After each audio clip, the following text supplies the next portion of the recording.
Renowned Ghanaian preacher, Archbishop Nicholas Duncan Williams, in August 2017, recounted the several tribulations that characterized his early years as a young man. In an interview with Bola Ray on Star Chat, he said while growing up he battled numerous spirits and nearly lost his life on several occasions. The renowned bishop said he used to pay frequent visits to shrines due to his incessant thirst for success. In one such instance, he indicated that he had to sacrifice his fingers for what he wanted.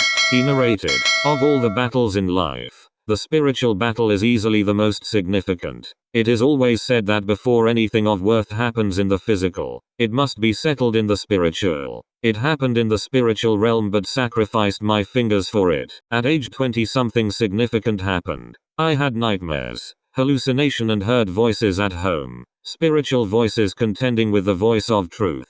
Grace. I was captured by the Spirit, instructed by it to light a candle and dip my hands into the burning flame." He continued, "I obeyed without question but with pain. My lips at a point were sealed until the pain had become unbearable. My fingers darkened in the flames until they turned into ashes. My shouts attracted siblings who came and rushed me to Coral Boo Hospital where I was admitted from the very humble beginnings." Duncan Williams has risen to become a remarkable man of God who represents Ghana and Africa on an international level. The Archbishop in 2017 was named by the New African magazine as one of the 100 most influential Africans. He is regarded as one of the richest pastors in Ghana and he is the first non-American to lead the prayer for the incoming president and vice president of the United States during the inauguration. All these and more achievements didn't come by chance. His life is a study of providence and destiny, but it is also an application of persistence and the will to overcome all odds, both physical and spiritual. The presiding Archbishop and General Overseer of the Action Chapel International Ministry Nicholas Duncan Williams, upon his many tribulations while growing up, have revealed how his fingers got burnt and chopped off. In an interview with Bola Ray on Star Chat,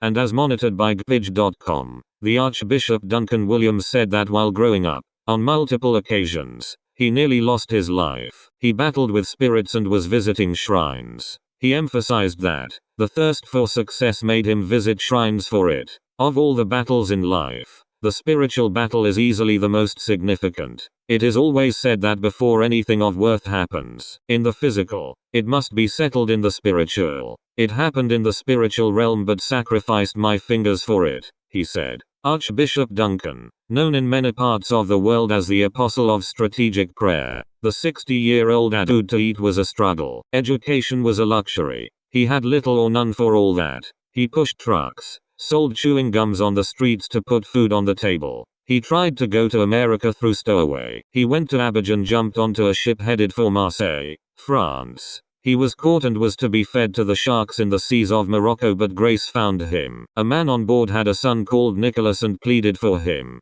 They hid him in the dungeons of the ship until they got to Marseille. He disembarked safely, worked at the port for a while but got caught and repatriated to Ghana because he had no papers. Few weeks in Ghana, Nicholas ran out of money and had to do another stowaway, this time to Israel, the land of promise. He went to Abidjan, went on his knees with a fervent prayer to God, asking God for a way in Israel. That, too, failed and he has repatriated again. He is richer today but poverty was his great friend in the past. A preacher man today but he paid visits to shrines and encountered spirits in the past.